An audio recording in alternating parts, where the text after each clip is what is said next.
ओम नमो भगवते वासुदेवाय।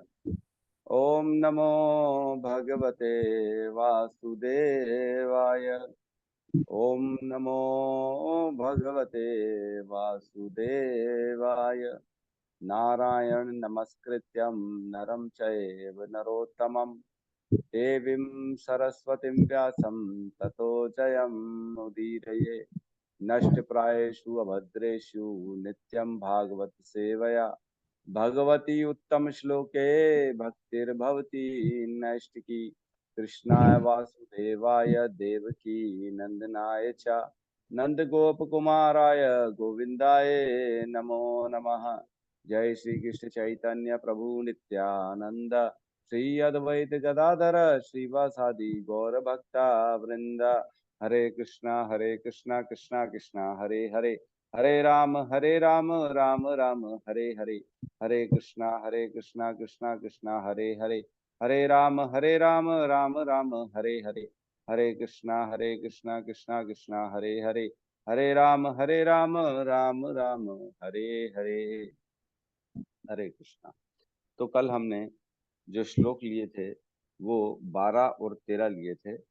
12 में हमने भगवान यज्ञ के बारे में चर्चा करी थी, जो कि प्रजापति रुचि और आकुति के पुत्र थे, है ना। तो आकुति और प्रजापति रुचि के रूप में, प्रजापति रुचि और उनकी माता आकुति के पुत्र के रूप में उत्पन्न हुए।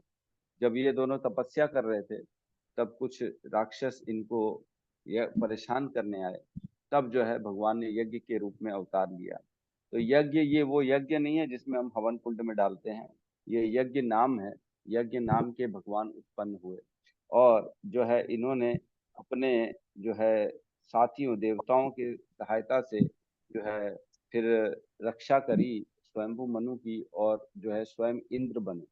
क्योंकि उस समय इंद्र के लायक कोई भी नहीं था। और इंद्र, हमने चर्चा करी, इंद्र अपने पुण्यों के आधार पर इंद्र बना जाता है, इंद्र अपने भक्ति के आधार पर बना जाता है। लेकिन उस समय कोई भी नहीं था तो स्वयं भगवान इंद्र बन गए थे, यज्ञ भगवान। और मैंने पहले भी बताया था कि ब्रह्मा भी जो ऐसे ही होता है, जो जीवात्मा अगर पुण्यशाली हो और ब्रह्मा के स्तर तक जो पहुंच सकता है, जिसकी एलिजिबिलिटी हो, क्वालिफिकेशन हो, उसी को ब्रह्मा बनाया जाता है। और अगर कोई जीव में इतना क्वालिफिकेशन नहीं दिखता है तो स्वयं विष्णु अपना अवतार कर, अपना एक्सपेंशन लेके जो है ब्रह्मा बन जाते हैं।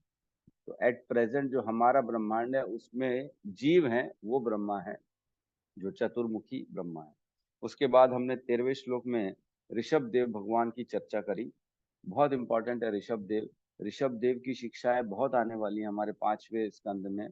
5वें स्कंद में 3रे अध्याय से लेकर ऋषभ देव का वर्णन है। 3रे, 4थे, 5वें, 6वें तक भी है ऋषभ देव का वर्णन। तो ऋषभ देव के जो है ना 100 पुत्र हुए, और स्वयं ऋषभ देव जो थे वो राजा नाभि और उनकी पत्नी मेरु देवी के पुत्र रूप के रूप में उत्पन्न हुए, है ना। 13वें नंबर श्लोक का अनुवाद है। 8वां अवतार राजा ऋषभ के रूप में हुआ। वे राजा नाभि तथा उनकी पत्नी मेरु देवी के पुत्र थे। इस अवतार में श्री भगवान ने सिद्धि का मार्ग दिखलाया, जिसका अनुगमन उन लोगों द्वारा किया जाता है जिन्होंने अपनी इंद्रियों को पूर्ण रूप से संयमित कर लिया है, और जो सभी आश्रमों के लोगों द्वारा वंदनीय हैं। तो हम एक बार श्लोक को दोहरा लेते हैं सब मिलके। सब अनम्यूट कर सकते हैं, साथ में दोहराएंगे पीछे पीछे। अष्टमे मेरुद्व्यां तु अष्टमे मेरुदिव्यां अष्टमे मेरुद्यां तु नाभिर्जातः उरुक्रमः नाभिर्जात उरुक्रमः दर्शयन् वर्तं धीराणाम् दर्शयन् वर्तं धीराणाम् सर्वाश्रम नमस्कृतम्। सर्वाश्रम नमस्कृतम्। कोई रिपीट करना चाहेगा? हरे कृष्ण। अष्टमे मेरु दिव्यां तु अष्टमेरु दिव्यांतु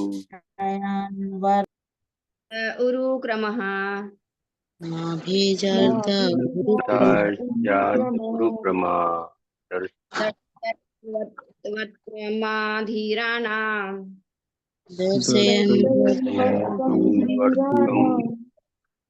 सर्वाश्रम नमस्कृतं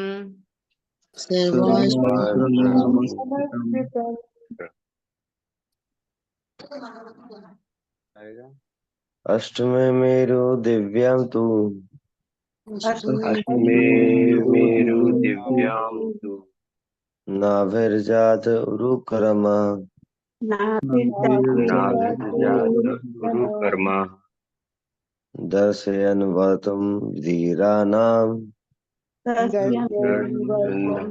धीराणा सर्वाश्रम नमस्कृतम्। सर्वाश्रम नमस्कृतम्। हरे कृष्णा। हरे कृष्ण। बहुत बहुत धन्यवाद। तो हम मंगलाचरण करके प्रवेश करते हैं इसके तात्पर्य में।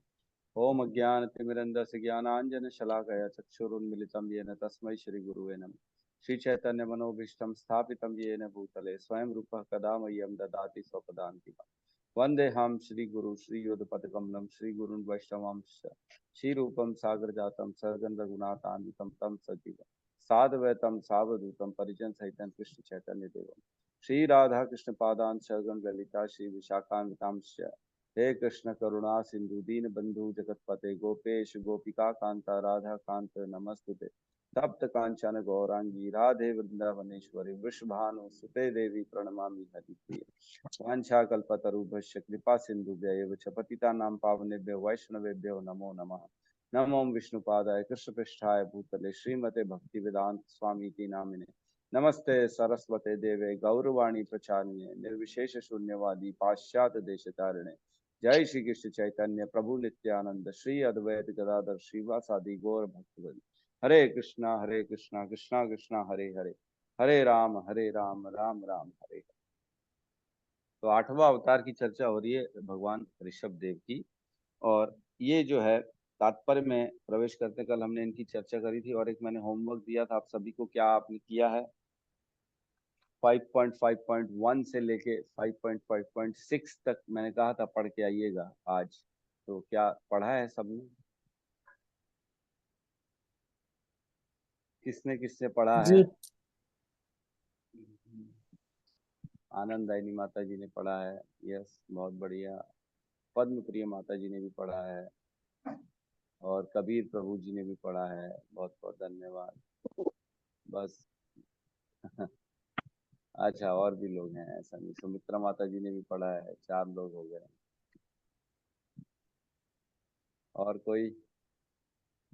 और कोई कौन बनेगा करोड़पति?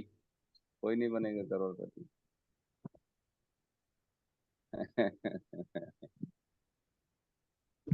ठीक है, तो होमवर्क नहीं करेंगे तो कैसे आगे बढ़ेंगे? हर चीज हम 1 घंटे की क्लास में डिस्कशन नहीं कर सकते ना, पढ़ना पड़ेगा ना। श्रीमद् भागवतम कैसे कंप्लीट होगी हमारी? इस स्पीड से तो नहीं हो पाएगी ना।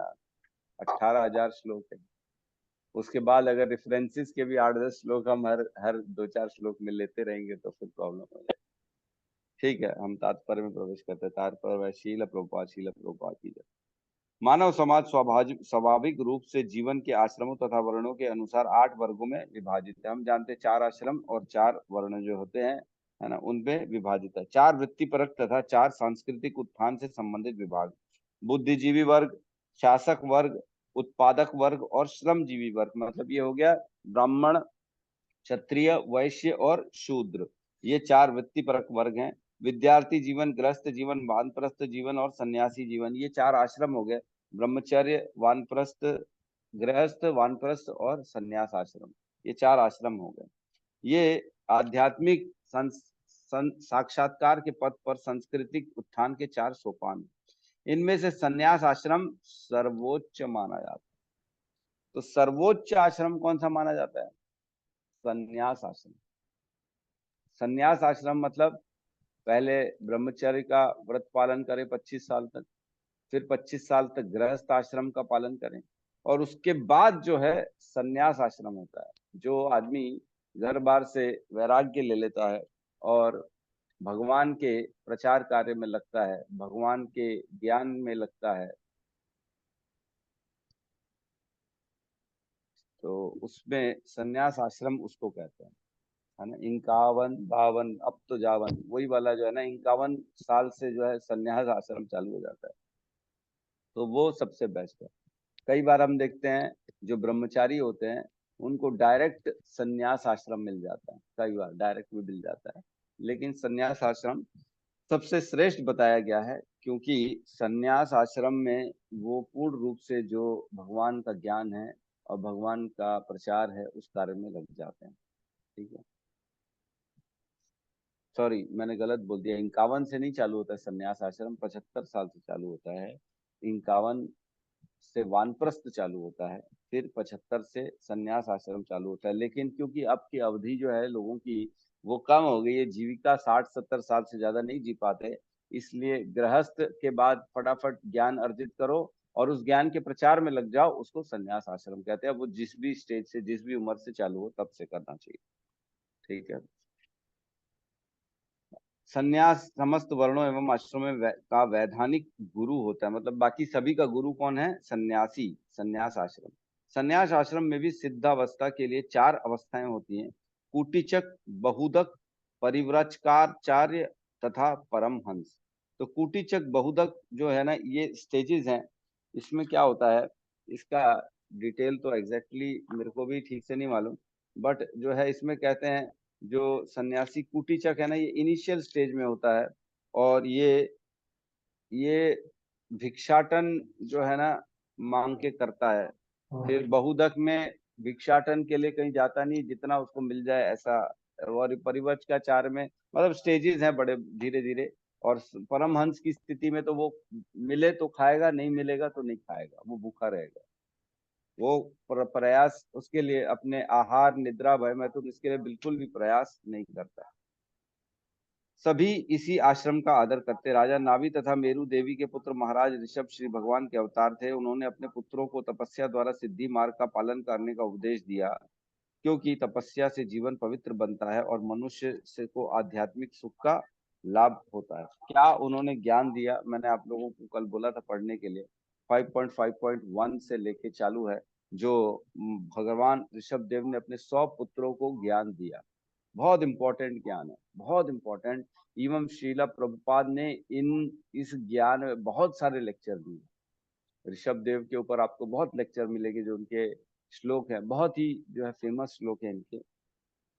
5.5.1 में कहते हैं, नायम देहो देह भाजाम नृलोके कष्टान कामान अर्हते विगुम्ब जाये तपो दिव्यम पुत्र कायेन सत्वम शुद्ध ये द्यस्माद ब्रह्म साख्यम त्वंतम। भगवान ऋषभ देव ने अपने पुत्रों से कहा, हे पुत्रों, इस संसार के समस्त देहधारियों में जिससे मनुष्य की देह प्राप्त हुई है।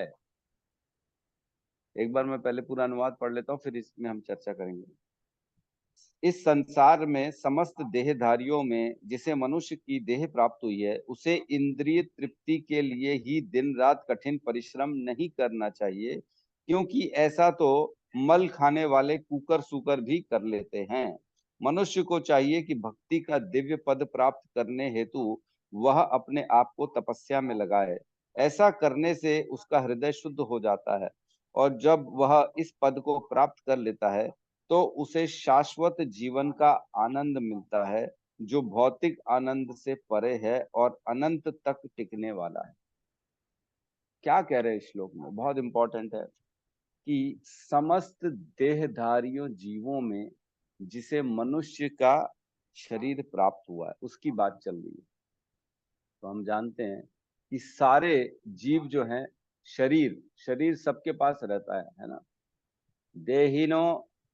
देहिनो नित्यम अवध्योयम देहे सर्वस्य भारत तस्मात् सर्वाणि भूतानि न त्वं शोचितुम अर्हसि।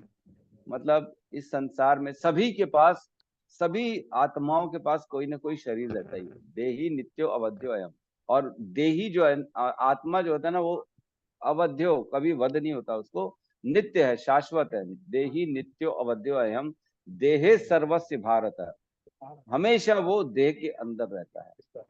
तस्मात् सर्वाणी भूतानि, सभी शरीरों में आपको एक आत्मा मिलेगी ही मिलेगी। आत्मा कहाँ रहती है? शरीरों के अंदर, भिन्न विभिन्न।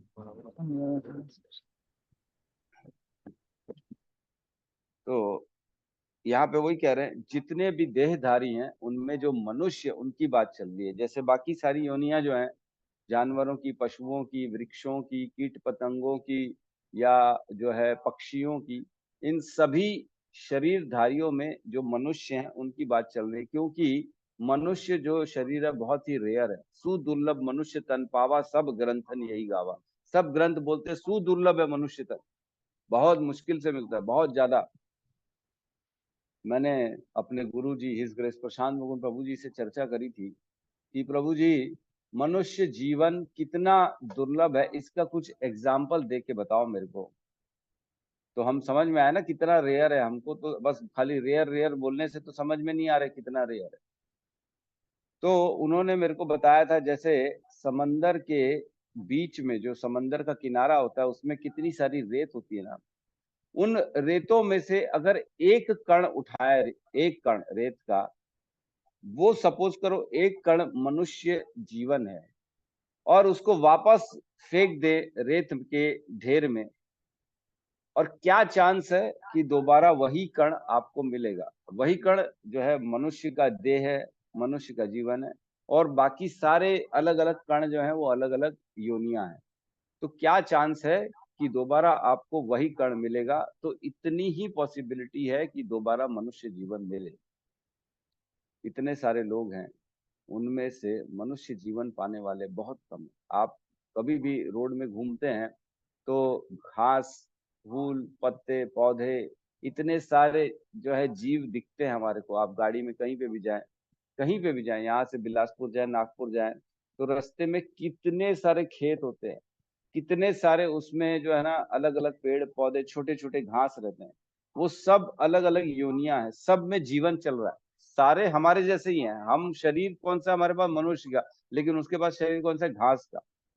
तो इस प्रकार अगर आप पूरे विश्व में, पूरे ब्रह्मांड में कैलकुलेट करेंगे तो कितने सारे अनंत अनंत अनंत जीव हैं। उनमें से मनुष्य कितने हैं? कण भर भी नहीं, मतलब इन्फिनिटी है उसमें। 0.0000001% चांस है कि मनुष्य योनि हमको दोबारा मिले, इतने सारी योनियों में। 84 लाख योनियां, 84 लाख तो प्रकार है, एक एक प्रकार में करोड़ों करोड़ों योनियां होती है ना। एक अगर हम चर्चा करें, कुत्ते की ही चर्चा करें, तो कुत्तों की प्रजाति कितनी सारी है। कुत्ते कितने प्रकार के होते हैं, उन प्रकारों में भी कितने सारे कुत्ते होते हैं। ऐसा नहीं है कि एक प्रकार में एक ही कुत्ता हुआ, एक प्रकार में भी लाखों कुत्ते मिलेंगे। वृक्ष देख लो तो अनेक अनेक वृक्ष मिलेंगे, उनमें से मनुष्य अब बताओ कितना रेयर है। सुदुर्लभ मनुष्य तन पावा, सब ग्रंथन पावा, सब यही गावा। प्रहलाद महाराज भी कहते हैं, कौमरम आचरित प्रज्ञा धर्मान भागवत नीह, सुदुर्लभ मनुष्य जन्म तदपि ध्रुवम अर्थधम। सुदुर्लभ है, बहुत रेयर है, प्रहलाद महाराज कहते हैं।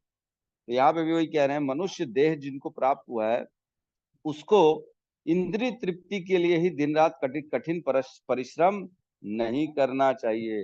तो जो व्यक्ति, जो जिसको मनुष्य जीवन मिला है, वो केवल अगर अपनी इच्छा पूर्ति में अपने जीवन को लगा दे कि मेरे को ये प्राप्त हो, मेरे इंद्रियों को ये चाहिए, देखना है, आंखों को क्या देखना है? अच्छा देखना।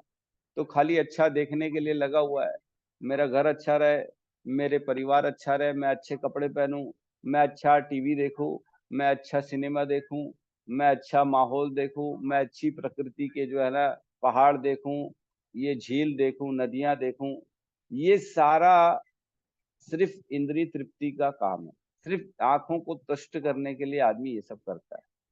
इसी प्रकार कान है, नाक है, जीवा है, हमारी स्किन है, सब इंद्रियों की तुष्टि में पूरा जीवन लग गया।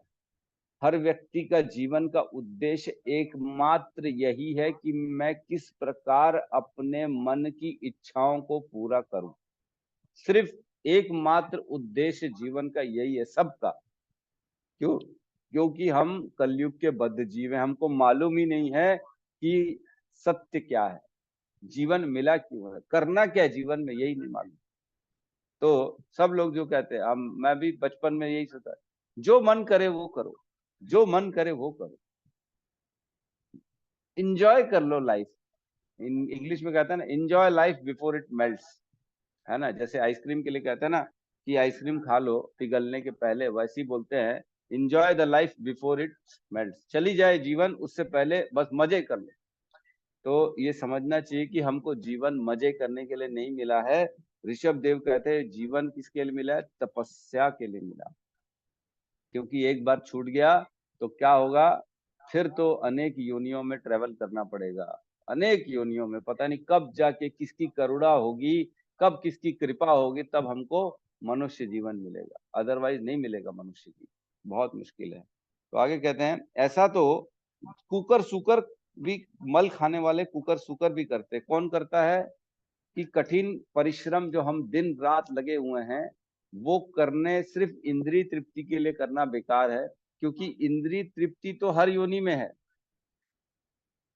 सुअर जो है, पिग जिसकी बात चल रही है, और कुत्ते कुकर सुकर जो मल खाने वाले होते हैं, वो भी इंद्रिय तृप्ति करते हैं, हमसे ज्यादा अच्छा करते हैं। क्योंकि मनुष्य शरीर में इंद्रिय तृप्ति की सीमाएं बहुत कम है, बाकी योनियों में इंद्रिय तृप्ति की सीमा बहुत ज्यादा है ना।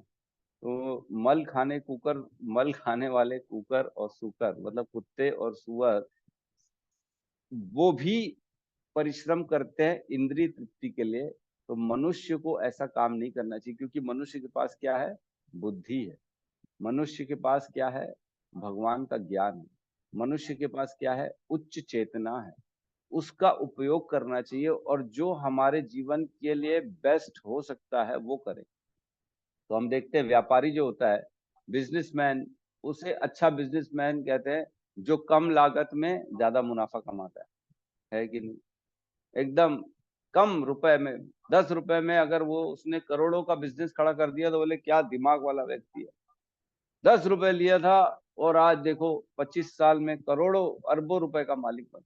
इससे अच्छा तो कोई है ही नहीं, हो ही नहीं सकता। तो क्या? कम लागत में ज्यादा मुनाफा, इसको कहते हैं बिजनेस। तो हमारे पास भी जो देने के लिए है वो मात्र 25-50 साल बचे हैं, उससे ज्यादा किसी के पास नहीं है। अगर 25-50 साल लगा के शाश्वत आनंद की प्राप्ति की जाए तो इससे बड़ा कोई बिजनेसमैन होगा? कोई नहीं होगा। शाश्वत, ये क्या योनियों में इतनी ट्रेवल करना, क्या कुत्ता बनना, क्या बिल्ली बनना, क्या घास बनना, क्या सुअर बनना, क्या घोड़ा गधा बनना, इन सब में जाने से श्रेष्ठ एक मनुष्य जीवन की लागत लगा के अनवरत टिकने वाला आनंद, जो कि वैकुंठ लोक में भगवान के साथ प्राप्त हो जाए, तो इससे अच्छा बड़ा और इससे अच्छा बुद्धिमान कौन हो सकता है कि नहीं? तो हमारा जीवन हमारे को तपस्या में लगाना चाहिए। यहाँ कह रहे हैं, आगे कह रहे हैं, मनुष्य को चाहिए कि भक्ति का दिव्य पद प्राप्त करने हेतु वह अपने आप को तपस्या में लगाए। ऐसा करने से उसका हृदय शुद्ध हो जाता है, और जब वह इस पद को प्राप्त कर लेता है तो उसे शाश्वत जीवन का आनंद मिलता है। शाश्वत मीन्स कभी कभी कभी खत्म ना होने वाला। हम क्या कर रहे हैं? टेम्पररी सुख के लिए कितनी मेहनत कर रहे हैं, है ना। व्यक्ति 25-50 हजार कमाने के लिए सुबह से रात तक काम करता है, 12-12 घंटे ओवर टाइम भी करता है, नाइट ड्यूटी भी करता है ना। अपना शरीर को परेशान करता है, तपस्या करता है, लेकिन मिलेगा क्या उससे? 25-50 हजार, लाख 2 लाख, जितना कमा ले कोई बड़ी बात नहीं है। वो अलग अलग अपनी कैपेसिटी के अनुसार कमाएगा, लेकिन बहुत मेहनत करते हैं। सुबह सुबह बेचारे उठ जाते 5 बजे 4 बजे, कई लोग अपनी जीविका के लिए। तो इतनी मेहनत कर रहे हैं, लेकिन उस श्रम के बदले कुछ मिलना है, ये पैसे मिलेगा और जो कि खत्म हो जाएगा। लेकिन अगर कोई बोले परमानेंट आनंद, जो थोड़े से सुख के लिए इतनी मेहनत कर रहा है लेकिन एक परमानेंट सुख के लिए आपको भक्ति करनी है, तो लोग करते नहीं है। समझते नहीं है, उनको लगता है ओहो क्या भक्ति भक्ति बोल रहे, इंद्रिय तृप्ति ही आज की डेट में टारगेट बन गया। लेकिन हमको समझना चाहिए ये ज्ञान जो आध्यात्म ज्ञान है ये सबसे श्रेष्ठ है। भगवान ऋषभ देव जो है ना स्वयं भगवान थे। मैंने कल पढ़ा पूरा, इसमें कहते हैं ऋषभ देव जब अपने बच्चों को ज्ञान दे दिए तब उन्होंने वैरागी बन गए और वो पागल की तरह विचरण करने लगे। और जब पागल की तरह विचरण करने लगे तब लोग उनका बहुत मजाक उड़ाते थे, उनके ऊपर मल मूत्र फेंक देते थे, मूत्र भी कर देते थे लोग, तो भी वो लोगों से द्वेष नहीं करते थे, ऐसे ही घूमते थे, विचरण करते थे। फिर क्या किया उन्होंने, एक ही जगह फिर बैठ गए, एक ही जगह में वहीं पे मल मूत्र भी ताकते थे, उसी में लोटपोट हो जाते थे ऋषभ देव। क्यों करते थे ऐसा? ताकि लोग दूर रहें, वो अपनी जो है ना तपस्या कर सके। और इसमें लिखा भी है कि उनका तो मल मूत्र भी सुगंधित था। क्यों? क्योंकि वो भगवान है, वो दिव्य है, वो मनुष्य नहीं है, ये हमारे जैसा शरीर नहीं था उनका, वो दिव्य शरीर था उनका। ठीक है, तो वो सब लिखा हुआ है श्रीमद् भागवतम में। तो यहाँ कह रहे हैं कि ऐसा शाश्वत आनंद मिलता है जो भौतिक आनंद से परे है और अनंत तक टिकने वाला है। क्या यहाँ का कोई भी सुख ऐसा मिल सकता है जो आपको हमेशा सुख दे? क्या आज एक चीज के लिए जिसके लिए आप कोशिश कर रहे हैं सुख के लिए, वो चीज आपको परमानेंट सुखी दे कर सकती है? ऐसी किसी में भी शक्ति है क्या? ऐसी किसी में शक्ति नहीं है इस भौतिक संसार में, क्योंकि ये जो है ये अशाश्वतम है। दुखालयम अशाश्वतम, इसमें दुख है और अशाश्वत है। शाश्वत कुछ भी नहीं यहाँ पे, हर चीज, क्योंकि काल की शक्ति प्रवेश हो चुकी है ना इस सृष्टि में। काल का काम ही यही है कि वो हर चीज को बदल देता है, कुछ काल में हर चीज को बदल देता है। ठीक है, तो ये ऋषभ देव के एक पहला श्लोक ये था। और सेकंड श्लोक का मैं अनुवाद पढ़ रहा हूँ, तो आप प्लीज अनुवाद सुन लीजिएगा, बहुत इंपॉर्टेंट है। आध्यात्मिक दृष्टि से अत्यंत उन्नत महापुरुषों की सेवा करके ही मनुष्य भौतिक बंधन से मुक्ति का मार्ग प्राप्त कर सकता है।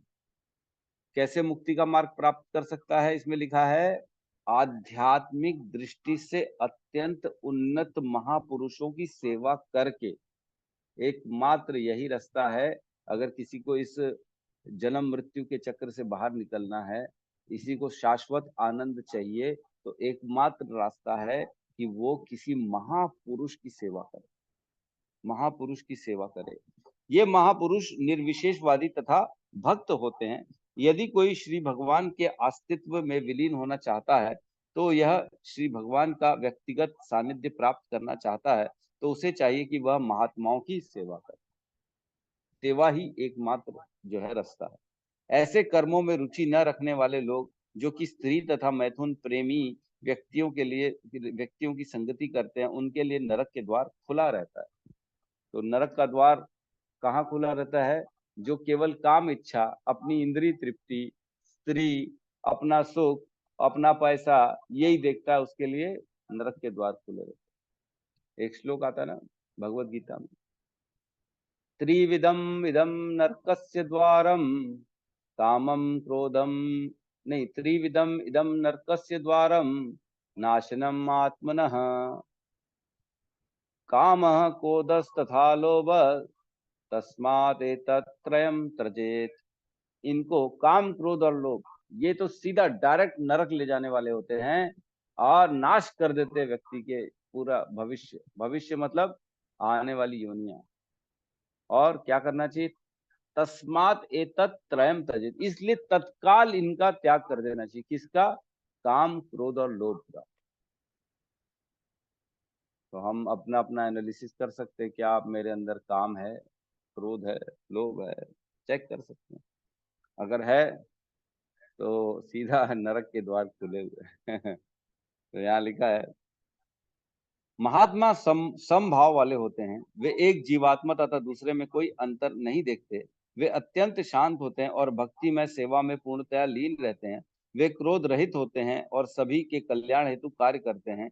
वे कोई निंदनीय आचरण नहीं करते। ऐसे व्यक्ति महात्मा कहलाते हैं। तो कौन महात्मा कहलाता है? जो पूर्ण आध्यात्म में श्रेष्ठ है, जो काम क्रोध लोभ को जीत चुका है और जो केवल भक्ति का आचरण लोगों को सिखाता है। ठीक है, तो हम इसमें ज़्यादा प्रवेश नहीं करते, बाकी आप पढ़ लीजिएगा। तो मैंने बताया था कि जैन धर्म इन्हीं से चालू हुआ। और इसमें एक और इम्पोर्टेंट लाइन है कि हमको ये समझना चाहिए कि we are giving too much weightage to our material life rather than spiritual life. हम अपना समय और अपना श्रम बहुत ज़्यादा भौतिक संसार को देते हैं, न कि हम आध्यात्मिक उन्नति के लिए प्रयास करते हैं। तो ये हमको बार बार अपने अंदर एनालिसिस करना चाहिए, क्या मैं ये जो कर रहा हूँ, क्या मैं ये जो सुन रहा हूँ, क्या मैं ये जो समय कहीं पे भी निवेश कर रहा हूँ, क्या इससे मेरी आध्यात्मिक उन्नति हो रही है। हर समय हर कार्य के पहले ये सोचना चाहिए, क्या जो मैं ये करने वाला हूँ इससे मेरी आध्यात्मिक उन्नति होगी। अगर होगी तो उसको करना चाहिए, नहीं होगी तो नहीं करना चाहिए। तो कोई भी कार्य जो होता है ना, उसको हमको भगवान से, कृष्ण से जोड़ देना चाहिए। हमारा दिनचर्या, जो घर के काम हो, चाहे बाहर के काम हो, व्यापार आदि हो, नौकरी आदि हो, या अपने शरीर का ख्याल ही क्यों ना हो, तो यही सोच के करना चाहिए। जैसे हम सुबह सुबह जाते हैं एक्सरसाइज करने, मैं भी जाता हूँ एक्सरसाइज करने, तो मेरे अंदर यही ख्याल रहता है कि अगर शरीर ठीक नहीं होगा तो सुबह सुबह उठ के भगवान की सेवा कैसे हो, कैसे हम इस शरीर को भगवान की सेवा में लगा पाएंगे अगर शरीर स्वस्थ नहीं होगा।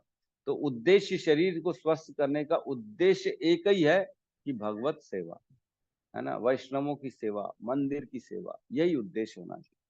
और भगवान ने जिस भी परिस्थिति में रखा है, जिस भी वर्णाश्रम धर्म को निभाना है, इतने सारे कर्तव्यों में भगवान ने फंसा के रखा है, उन कर्तव्यों को अच्छे से कैसे पूरा कर पाएंगे, जब तक शरीर अच्छा नहीं होगा तब तक नहीं हो पाएगा।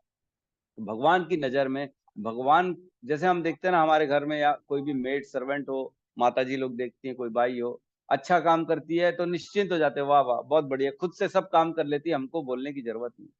वैसे ही भगवान भी देख रहे हैं हमारे को कि मैंने इसको जो पद दिया है, जो मैंने स्थान दिया है समाज में, क्या ये सही ढंग से उसका निर्वाह कर पा रहा है कि नहीं।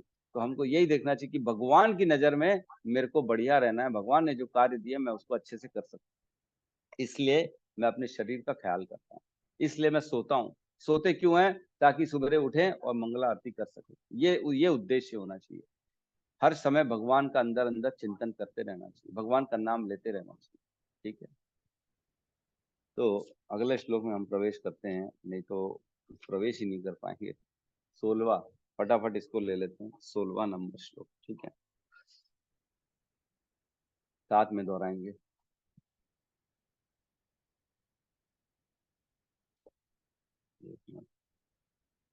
नहीं, 16वां कैसे, वो जो 14 वही 14 में कंफ्यूज हो गया मैं, इतना प्रवचन इतना बोलते बोलते करना कहाँ है होना। ठीक है, श्लोक नंबर 14। ऋषिर्भिर्याचितो भेजे ऋषिभिर्याचितो भेजे नवमं पार्थिवं वपुः नवमं पार्थिवं पार्थिवं वपुः वपुः दुग्धः इमामौषधी विप्रा दुग्ध इमामौषधी विप्रः तेनयं स उष्तमः। तेनायं सः उष्तमः। रिपीट करेंगे।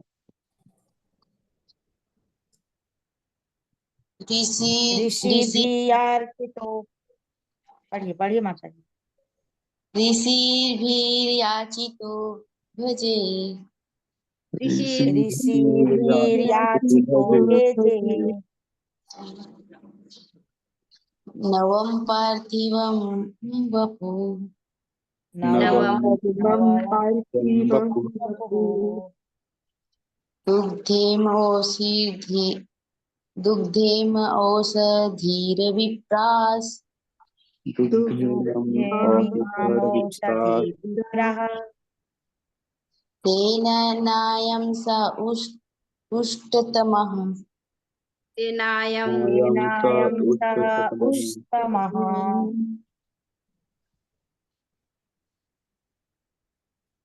अनुवाद। ऋषि, अच्छा बोलिए बोलिए, यस यस, मैं हाँ वेट ही बोलिए कर रहा प्रभु जी। हूँ।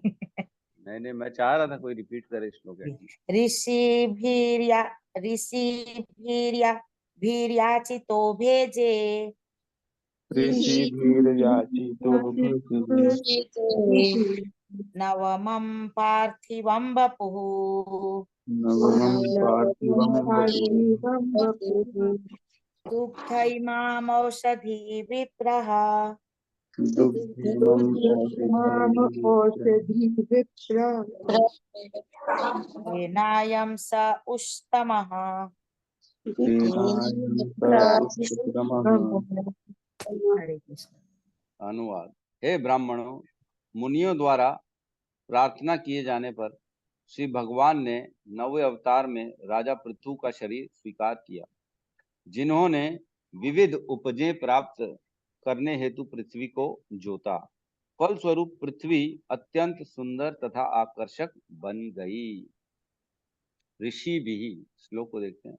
ऋषि भी याचितः भेजे, जब मुनियों द्वारा रिक्वेस्ट करने पर, याचित, याचित बोलते हैं ना, याचना करना, मांगना, है ना, एप्लीकेशन, याचिका, याचिका, तो याचितः भेजे, जब मुनियों ने याचना करी, तो नवम रूप में, नवमम पार्थिवम वपुः, पार्थिवम मीन्स पृथ्वी के शासक जो थे, वो भगवान की बात चल रही है। नवम रूप में पृथ्वी के शासक पृथु के रूप में उत्पन्न हुए। वपुः मीन्स शरीर प्राप्त किया, भगवान ने शरीर को धारण किया।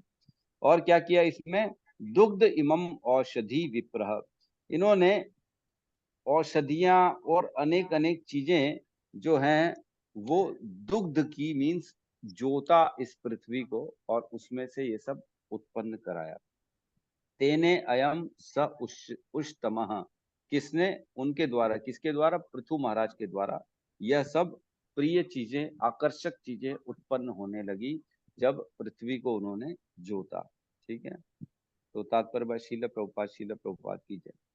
राजा पृथु, पहले मैं बता दूं राजा पृथु कौन थे। तो राजा पृथु जो थे वो स्वयं भगवान के अवतार हैं। और वो किसके पुत्र, किसके शरीर से उत्पन्न हुए? उनके पिताजी थे वेण, है ना, जो वेण थे उनके पुत्र के रूप में उत्पन्न हुए। और वेण जो थी उनकी पत्नी थी, वो मृत्यु की पुत्री, मैं नाम तो नहीं निकाल पाया, लेकिन मृत्यु जो थे ना उनकी पुत्री थी। उनके साथ वेण की शादी हुई, और उनके जो है ना, वेण जो थे वो असुर थे। वो उन्होंने अपने राज्य में भगवान विष्णु की जो उपासना थी उसको बैन कर दिया था। कोई भी भगवान की पूजा अर्चना नहीं कर सकता था। और वेण जो थे वो खुद को भगवान घोषित कर दिया था, मैं ही भगवान हूँ भैया, मेरी पूजा करो, मैं ही हूँ सब कुछ, जो भी हूँ, बस किसी और की पूजा पाठ नहीं होगा।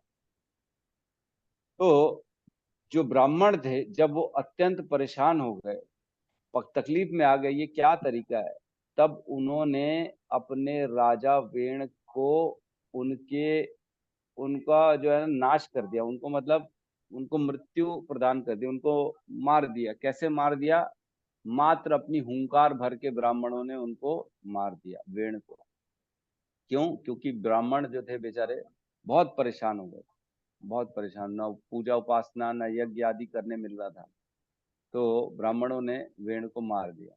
तो जब वेण को मार दिया ब्राह्मणों ने, तब उनका शरीर रह गया था, शरीर पड़ा रह गया था। तो अब बोले अब क्या करें? तो उनके शरीर से उत्पन्न कराया गया, है ना, शरीर को, उनके शरीर को भी मथा गया। उनके शरीर के जब मथना चालू किया वेण के शरीर को, तो पहले पाप जो था उनका, वेण का, पाप के रूप में एक आदिवासी निषाद उत्पन्न हुए, है ना। और उसके बाद फिर जब और मथा गया, तो पुण्य के कारण जो है वो राजा पृथु अपनी पत्नी के साथ उत्पन्न हुए। इस प्रकार वेण के शरीर से उत्पन्न हुआ। फिर राजा पृथु ने, क्योंकि वो भगवान के ही अवतार थे, भगवान ही थे वो भी, उन्होंने सारे पूरे विश्व में वापस से भगवान की पूजा अर्चना, विष्णु की जो है यज्ञ आदि का वापस से शुरुआत कराई। और जब देखा एक्चुअल में, जब वेण थे ना, तब जिन्होंने बंद कर दिया था, तब पृथ्वी पूरी तरह से ना सूख गई, न वर्षा हो रहे थे, न अन्न मिल रहा था, लोग परेशान थे, कुछ नहीं मिल रहा था। क्यों? क्योंकि अधर्म चारों ओर फैला हुआ था। जब जब इस पृथ्वी से अधर्म बढ़ता है, भगवान का नाम लुप्त होता है, तब तब ये पृथ्वी अपने संपदा को देना बंद कर देती है ना। ना अन्न ठीक से होगा, न खेत खलियान फैलेंगे फूलेंगे, न मणिया रत्न उत्पन्न होंगी, कुछ नहीं होगा, है ना। पृथ्वी सब अंदर खींच लेती है और कुछ नहीं देती है। और जब अच्छा शासक शासक आता है, भगवान का नाम का चारों ओर तरीके से यज्ञ आदि उपासना पूजा पाठ होते हैं, तब पृथ्वी खुश होके अंदर से अपने गर्भ से सारे रत्न हीरे मोती सब निकाल के बाहर दे देती है, और अच्छे से खेतों में अन्न आदि फल सब्जी सब उत्पन्न होना चालू हो जाता है। तो ये होता ही है। आप जब पढ़ेंगे ना, युधिष्ठिर महाराज की भी कथा आएगी, तो युधिष्ठिर महाराज के में भी लिखा है, जब युधिष्ठिर महाराज का शासन था, तब सब तरफ संपन्नता थी, हर जगह पूरी खुशियां थी, हर हर समय, हर जरूरत के समय बारिश होती थी, खेतों में अच्छे से फसल उगते थे, हर व्यक्ति प्रसन्न चित्त था। क्यों? क्योंकि धर्म का आचरण करते थे युधिष्ठिर महाराज, धर्म से चलते थे। उसी प्रकार यहाँ पे भी हुआ, जब वेण आए आसुरी प्रभाव के, तो सब पृथ्वी ने देना बंद कर दिया।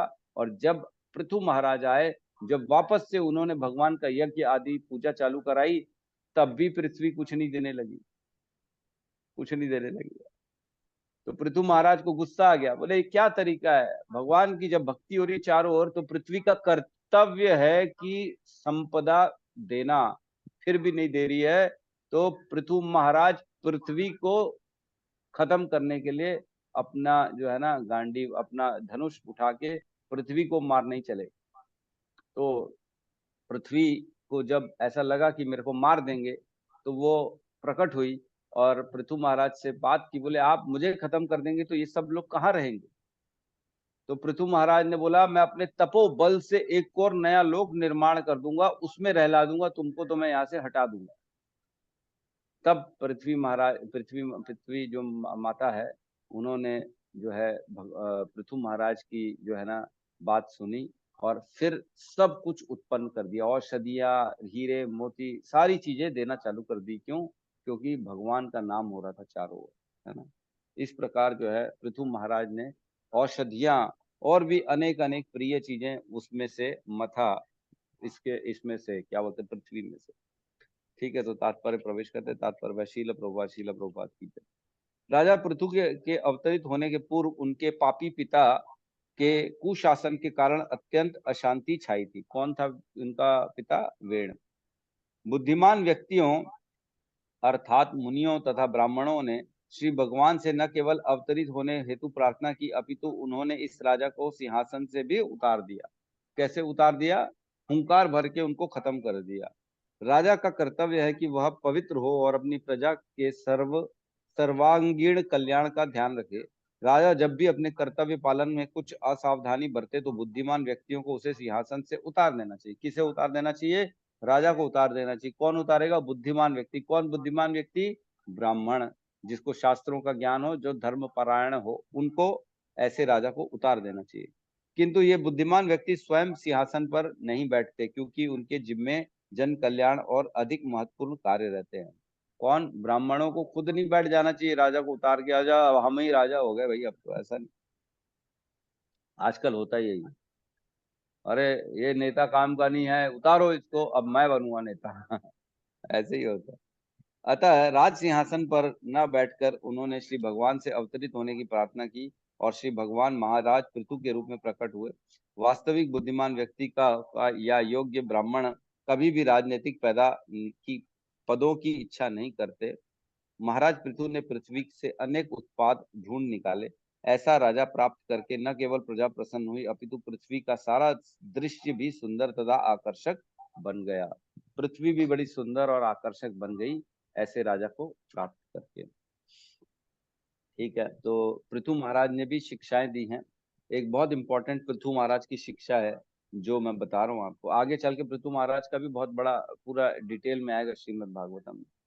उनकी शिक्षा थी कोई व्यक्ति अगर कोई कार्य करता है, अगर कोई व्यक्ति कोई भी कार्य करता है, तो उसको जो फल मिलता है वो फल उसको तो मिलेगा ही मिलेगा, और उसके साथ साथ उस कार्य की प्रेरणा देने वाले व्यक्ति को भी मिलता है। समझ में आ रहा है क्या बोल रहा हूँ? पृथु महाराज की शिक्षा समझ में आ रही है क्या कह रहे हैं? एक ही शिक्षा में बता रहा हूँ जो कि थोड़ी सी मेरे को ऐसा लगा शेयर करना चाहिए। अगर कोई व्यक्ति कोई कार्य करता है, अगर सपोज करो मेरे बोलने पे सत्यम प्रभु ने 16 माला करना स्टार्ट कर दिया, मेरे बोलने पे, मैंने बोला नहीं प्रभु करना चाहिए आपको करना चाहिए। सत्यम प्रभु 16 माला मेरे बोलने पे कर रहे हैं, उनको प्रेरणा देने वाला कौन हुआ? माधवाचार्य। करने वाला कौन हुआ? सत्यम प्रभु। तो जो कार्य करने वाला है उसको उस कार्य का तो फल मिलेगा ही मिलेगा, लेकिन समान रूप से उसका फल माधवाचार्य को भी मिलेगा, क्योंकि उसने प्रेरणा दी। तो ये कार्य, ये जो है, ये हमको समझना चाहिए। देखो इतना बारीक है कि गलत काम की प्रेरणा देना भी घातक होगा। गलत काम की प्रेरणा भी देंगे तो भी हमको उसका फल मिलेगा। अगर किसी ने हमारे बोलने पे किसी का मर्डर कर दिया, किसी के यहाँ चोरी डकैती कर दी, किसी का शोषण कर दिया, तो उसका भी फल हमको मिलेगा। क्यों? क्योंकि हमने उसको ज्ञान दिया, हमने उसको प्रेरणा दी। तो बहुत इम्पोर्टेंट है कि हम दूसरों को प्रेरणा न दें गलत काम करने का, क्योंकि कई बार ऐसा होता है, अरे प्रभु जी मैं थोड़ी करता हूँ, मैंने कोई गलत काम किया ही नहीं, लेकिन मैंने बोला तो सही, गलत काम करने के लिए इशारा तो किया मैंने। तो अगर मैंने इशारा भी किया कि गलत हो, तो भी मुझे उसका फल मिलेगा। ये बहुत इंपॉर्टेंट है। आजकल लोगों को लगता है नहीं करने से ही फल मिलता है, ऐसा नहीं है। करने वाले को प्रेरणा देने का भी फल मिलता है। तो सोचो कितना मुश्किल है, हर चीज में फूक फूक के कदम रखना है हमको, हर कार्य को सोच सोच के करना है। ऐसा नहीं करना है कुछ भी आंख मूंद के काम कर रहे हैं, है ना? तो जीवन बहुत ही जटिल है। हर कार्य, हर विचार, हर भाव को अपने अच्छे से सोचें, विचारें, फिर आगे बढ़ें। ऐसा ना करें कि हमें जो है ना भोगना पड़ जाए सिर्फ अज्ञानता के कारण। मालूम नहीं था इसलिए भोगना पड़ जाए, क्योंकि मालूम नहीं होता लोगों को कि मात्र किसी को प्रेरणा देने से भी उस फल में हमको हिस्सा मिल जाएगा, उस कर्म का बंधन लगेगा, उसका पाप पुण्य हमको मिलेगा। ये मालूम नहीं होता लोगों को। ठीक है, किसी का कोई प्रश्न है तो हम ले सकते हैं यहाँ पे। यस सत्यम प्रभु कहिए।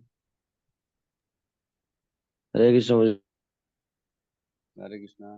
जी। जैसे आपने बताया कि अ, जैसे राजा इंद्र हो गए और ब्रह्मा जी हो गए, जैसे कभी कभी होता कि जब अ, इनके योग्य जो है कोई अगर नहीं मिलता है नेक्स्ट अगर उसमें, तो स्वयं भगवान जो है वो उस समय संभालने के लिए स्वयं भगवान जो है मतलब उसको संभालते हैं, मतलब उससे एक तरह से पोस्ट को संभालते हैं। ठीक है प्रभु जी।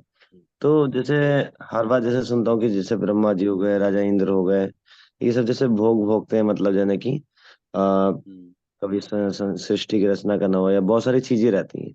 तो अब जब स्वयं भगवान जब आते हैं और जब देखते हैं कोई उसके लायक नहीं, तब तक के लिए वो कार्यभार संभालते हैं, तो वो तो स्वयं भगवान है, वो तो इस तरह से नहीं करते हैं जैसे राजा इंद्र जो है कभी गद्दी छीनने का डर हुआ या कुछ भी मतलब ऐसा हो, वो तो नहीं करते हैं, क्योंकि वो तो स्वयं भगवान है। बिल्कुल सही सोचा आपने, वो नहीं करते होंगे। जी। उनके कार्यकाल में ऐसा नहीं होता। जैसे हम जानते हैं जब स्वयंभू मनु था, स्वयंभू मनु भी एक व्यक्ति है ना, आपको बताया था हमने। स्वयंभू मनु जब बने तब जो है स्वयंभू मनु इतने ज्यादा धार्मिक थे कि उन्होंने पूरे मनवंतर खाली और खाली भगवान की पूजा करी, पूरे मनवंतर, है ना?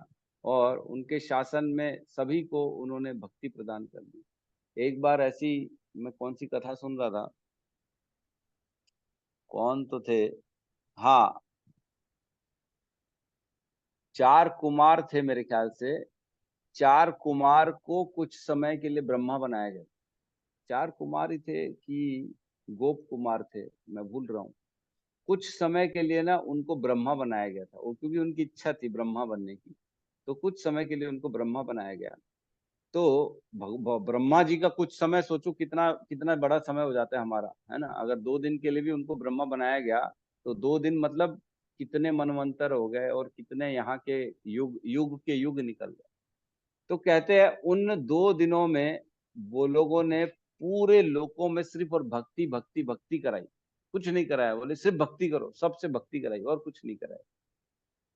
तो ऐसा कोई शासक आ जाता है ना, तो उसके शासन में जो है ऐसे भगवान का नाम का प्रचार का ज्ञान का बहुत प्रचार होता है। भोगों से दूर हो जाते लोग, क्योंकि शासक ऐसा आ गया ना। तो इंद्र चंद्र ऐसे कोई ब्रह्मा, जब कोई भक्त आ जाते हैं, स्वयं भगवान आ जाते हैं, तो वो ये सब लीलाएं नहीं करते भोगने की। और जो है ना, जैसे अहिल्या के ऊपर गलत दृष्टि डाल दी थी इंद्र ने, है ना। तो ये सब काम नहीं होता सर इस समय। ठीक है। ओके प्रभु जी, हरे कृष्ण।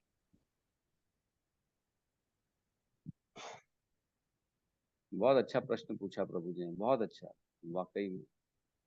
मतलब समझना, इसकी गहराई तक जाना, ये भी मतलब आप समय दे रहे हैं, समझ रहे हैं, हर चीजों में गहराई तक जा रहे हैं, इसका मतलब ये है हमको ऐसे ही करना चाहिए, हर चीज को समझना चाहिए, उसकी गहराई में जाना चाहिए, तब भगवान के जन्म और कर्म को हम समझ पाएंगे, है ना। भगवान कहते ही है ना भगवत गीता में, जन्म कर्म च मे दिव्यम एवं यो वेति तत्वतः तुक्त्वा देहम पुनर्जन्म नेति ममेति सो अर्जुन। जो मेरे जन्म को और कर्म को समझ जाता है, तत्व से जिसको इसका ज्ञान हो जाता है, उसका दोबारा जन्म नहीं होता इस संसार में। तो जैसे जैसे हम भगवान के कार्यकलापों को, उनके अवतारों को, उनके ज्ञान को समझेंगे, धीरे धीरे धीरे धीरे हम भगवान की मुक्ति और भक्ति की ओर अग्रसर हो, है ना। मुक्ति तो फिर भी आसान है, बड़ा इजी है भगवान की मुक्ति मिलना जन्म मृत्यु से, लेकिन भक्ति थोड़ी सी मुश्किल है। मुक्ति तो मिल जाएगी लेकिन भक्ति नहीं मिलेगी। भक्ति के लिए और प्रयास करना पड़ेगा, और प्रयास। ठीक है, तो बहुत बहुत धन्यवाद सबका। तो आज हमारे बीच में वमन प्रभु है, वमन चैतन्य प्रभु, आपका स्वागत है हमारे बीच में। तो आप मेरे ख्याल से आज पहली बार ज्वाइन किए हैं प्रभु जी, अनम्यूट कर सकते हैं आप। आवाज आ रही है आपको? वमन चैतन्य दास प्रभु, पता नहीं आवाज जा रही कि नहीं।